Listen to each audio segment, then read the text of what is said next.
Bonjour à tous, bienvenue sur la suite de l'ère des surhommes. Avant de commencer, abonnez-vous et likez la vidéo. Deux surhommes Pearl et Withrow viennent d'apprendre qu'un Yin a attaqué une croisière. Ils s'inquiètent pour les gens qui sont dessus. La personne qui leur a appris ce qui se passe allait rajouter des détails, mais Pearl lui coupe la parole, elle lui dit qu'ils doivent se dépêcher. James dit qu'un hélicoptère les attend, il part donc avec les surhommes et laisse le ministre. Celui-ci semble stressé à cause des surhommes, en effet le ministre est impressionné par eux. Dans un bâtiment abandonné, on retrouve Nangui et sa collègue, elle lui apprend que les gens ne font que parler d'eux. Leur tête est carrément mise à prix, Nangui rigole de la situation. Danian lui dit de prendre la situation plus au sérieux, mais Nangui ne semble pas s'en préoccuper. Il dit à Danian qu'il a fait exprès de se montrer face aux caméras, mais il lui expliquera plus tard. Il dit que le monde va connaître un chaos, mais Nangui ne sait pas encore quel camp choisir. James et les surhommes se dirigent vers leur hélicoptère. Ils montent dedans, James à bord a l'impression de se diriger droit vers la mort. Sous le stress, il dit à Pearl et Withrow de mettre leur ceinture, et se rend compte juste après qu'ils n'en ont pas besoin. Le pilote demande si tout le monde est à bord, et décolle. C'est la première fois que les surhommes vont faire face à un Yin en pleine mer. L'hélicoptère dans lequel ils sont est l'un des plus rapides. Même avec une distance de 800 km avec le bateau de croisière, ils y seront en moins de 2 heures. James va profiter du trajet pour rajouter des détails. Vers 16 heures, un SOS a été lancé vers une base militaire à la côte maritime de la Virginie. Le message parlait d'un Yin sur l'Opéra, un navire de croisière avec 2500 passagers et 500 employés. Il s'agit d'une croisière internationale, qui traverse l'Atlantique pour rallier l'Angleterre et les États-Unis. Ils ignorent l'ampleur des dégâts, mais savent que la situation est grave. Ils savaient qu'il s'agissait d'un Yin, donc ils ont appelé Pearl et Withrow. Ces derniers étaient en mission, donc le ministre a fait appel à la brigade anti-Yin, et des troupes d'élite des marines. Ils ont envoyé 5 bataillons sur les lieux. Pearl demande s'ils sont encore là-bas, James lui dit que des soldats sont arrivés à 20 heures, mais 20 minutes plus tard ils ont perdu contact avec eux. Il dit alors qu'il pense qu'ils sont morts. Withrow s'inquiète car 20 minutes c'est court, mais James leur parle d'un autre problème. Le cargo a un module de pilotage automatique, s'ils n'agissent pas à temps le bateau arrivera à destination. Donc le Yin pourra débarquer sur la terre ferme. À cause de ce risque, l'État a décidé d'envoyer des avions de chasse, équipés de missiles nucléaires et bombarder le bateau. Les surhommes ne sont pas ravis de l'apprendre. Ne sachant pas combien de survivants il y a, le gouvernement a eu que ça comme solution. En sueur et tremblant, James explique que tout est flou dans cette affaire. Pearl lui dit d'arrêter de trembler, James se calme étant plus soulagé. Pearl lui dit de ne pas en rajouter, en effet cette fois elle est là. Au lycée Inchon, Taike énervé, menace les élèves disant qu'à partir de maintenant, il va en prendre 5 au hasard, et les tabasser. Il commence avec celui à terre, celui-ci demande pardon, mais ça ne suffit pas Ong l'arrête, et dit à Taike de lâcher l'élève. Il se retourne vers elle, et elle lui répète en lui disant de lâcher l'élève. Tous les élèves autour sont choqués de voir ça. Kang et Sheol sont aussi étonnés, Ong fait face seul à la bande de Gundo. Son ami s'inquiète pour elle, Taike frappe et éjecte l'élève. Il s'avance vers Ong, il dit qu'il va pas l'épargner même si c'est une fille. Mais Ong continue de le provoquer, Taike s'élance pour la frapper, Ong se prépare. Mais une personne attrape la main de Taike, il s'agit de Sheol. Kang observe de loin, Sheol à son tour provoque Taike. L'un des hommes de ce dernier demande l'identité de Sheol, on lui dit de quel collège il vient et sa réputation. Les autres élèves sont excités à l'idée de voir le combat. Taike commence à s'énerver, il frappe Sheol de toutes ses forces, et l'éjecte. Celui-ci part donc en arrière, Taike commençait à l'insulter mais s'arrête, étonné de la résistance de son adversaire. Sheol le provoque lui disant de finir sa phrase. Les autres élèves l'encouragent sans parler, Kang admire le combat en mangeant. Sheol à son tour se lance, et frappe Taike. Celui-ci s'est protégé avec sa main.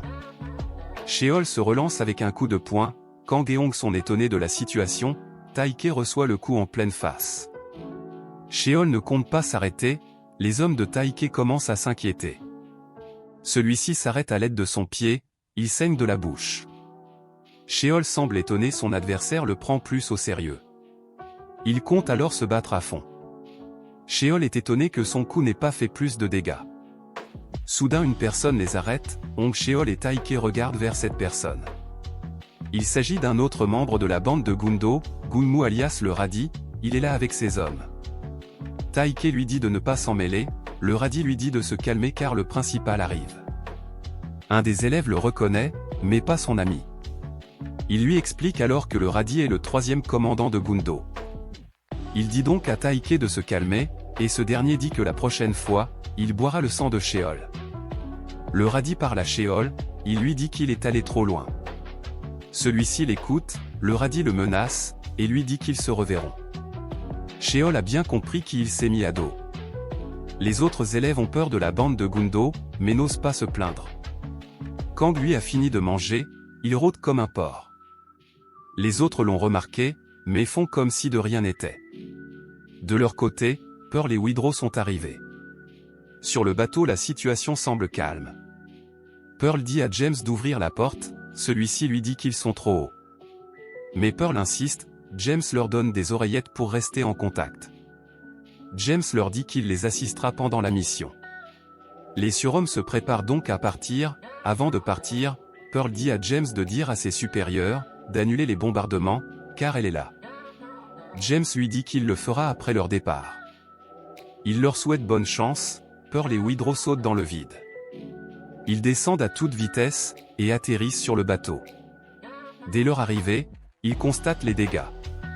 Ils sont sûrs maintenant qu'il s'agit d'un Yin. Le Yin voit Pearl depuis sa cachette, il continue à tuer les passagers du bateau. James les appelle et leur dit qu'il a des informations par rapport au bateau. Il leur dit que les étages ont chacun une différente structure, ils auront donc du mal à trouver le Yin s'il se cache. Ils vont devoir donc le chercher, Pearl propose donc de se séparer. James leur dit alors que l'un va devoir aller en haut, et l'autre en bas. Là où ils se trouvent, l'un peut aller à la salle des machines, et l'autre à la cale.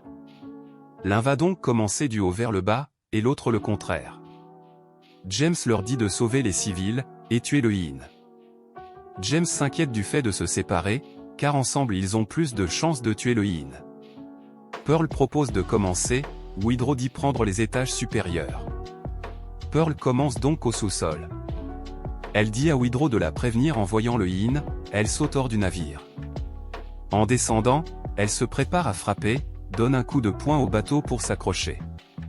Elle s'accroche et regarde autour d'elle.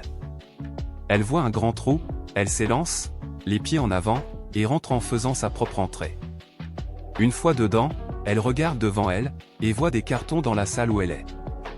James lui dit qu'il s'agit de la cale, elle lui dit qu'il n'y a rien d'intéressant dedans, et pas de rescapés. Elle ne voit pas de cadavre non plus, elle décide donc de continuer. James prend des nouvelles de Widrow, et il lui dit que de son côté il voit plein de cadavres. Il a fait le tour des machines, de la timonerie mais il n'y a que des cadavres. Widrow dit qu'il a l'impression d'être en enfer. James parle du Yin et sa capacité à rester discret, quand le signal commence à bugger. James le remarque aussi de son côté, il dit aux surhommes de quand même garder leur oreillette. Il perd la communication, car ils sont dans le triangle des Bermudes. Widrow continue de chercher, quand une victime commence à gémir. Il en est interpellé, l'homme commence à parler de sa femme. Widrow le rapporte à James, et en effet le pauvre s'est fait tromper par cette salope. Widrow comprend qu'il ait perdu la raison. James de son côté ne reçoit pas tout, Pearl essaie de les contacter. Elle comprend qu'ils aient perdu contact à cause de la tempête. Soudain une voix l'appelle, Pearl regarde derrière elle. Elle voit une gamine qui lui demande si elle est bien Saint Pearl.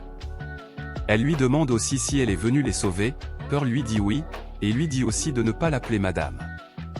Widrow de son côté se trouve devant une porte, il entre, la porte grince. Il s'agit de la salle de réception, remplie de sang. Il perd complètement contact avec les autres. Soudain il voit Pearl devant lui, celle-ci ne le regarde pas.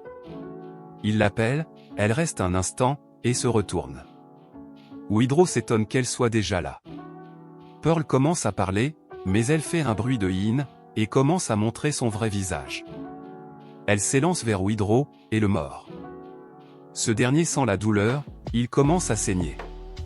Le saignement ne s'arrête pas, car il a perdu un bras. Le Yin n'attend pas et réattaque. C'est tout pour cette vidéo, abonnez-vous, et likez, au revoir.